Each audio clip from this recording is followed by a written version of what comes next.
ازيكم عاملين ايه؟ يا رب تكونوا كويسين. وحشتوني جدا جدا جدا جدا. النهارده هكلمكم عن احسن بلسم انتي ممكن تستخدميه للشعر. هيديكي ترطيب ونعومة وريحة في الشعر هتدوم معاكي بجد لمدة طويلة جدا. انا ساعات بستغنى عن حمام الكريم او بكتفي بالبلسم بس، لانه بيبقى مرطب شعري ومخلي شعري ريحته حلوة. حتى لو قعدت حوالي 3 4 أيام برضو بيفضل الريحة في شعري. فيلا بينا. طبعا انتوا عارفين ان انا ايفا ريسبي من احسن الحاجات اللي انا جربت منها شامبوهات كتيرة جدا، وجربت منها انواع كتيرة قوي وعجبتني جدا جدا.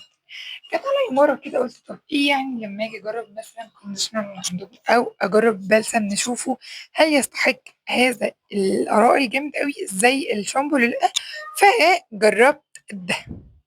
ده برضو ايفا ريسبي اللي ليه برائحة المارشميلو. هل هو مارشميلو بجد يا جماعة؟ وبجد ريحته جميلة جدا جدا جدا. ريحته بجد تحفة قوي، بتثبت في الشعر. بتثبت في الشعر ايه؟ انتي عادي كده ريحة شعرك فواحة أول يوم، بعد كده الريحة تبدأ تخف، ولكن برضو هي باينة في الشعر، باينة ان انتي غاسلة شعرك بحاجة حلوة. فده الريسبي اللي هو البلسم يا جماعة خطير. أنا كنت بجربه منه الشامبو، كان برضو جميل جدا، بينضف الشعر وبيسيبه طري في نفس الوقت.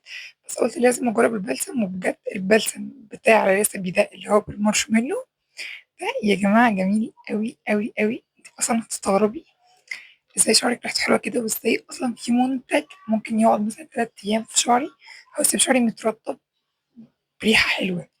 يعني بيرطب لك شعرك وبيسيب لك ريحة حلوة في الشعر. فانت محتاجة ايه أكتر من كده؟ فبجد لو انت بتدوري على بلسم يكون رخيص وسعره حلو وبيرطب شعرك وبيسيب ريحته حلوة في نفس الوقت، فعليكي وعلى الريسبي اللي بالمارشميلو.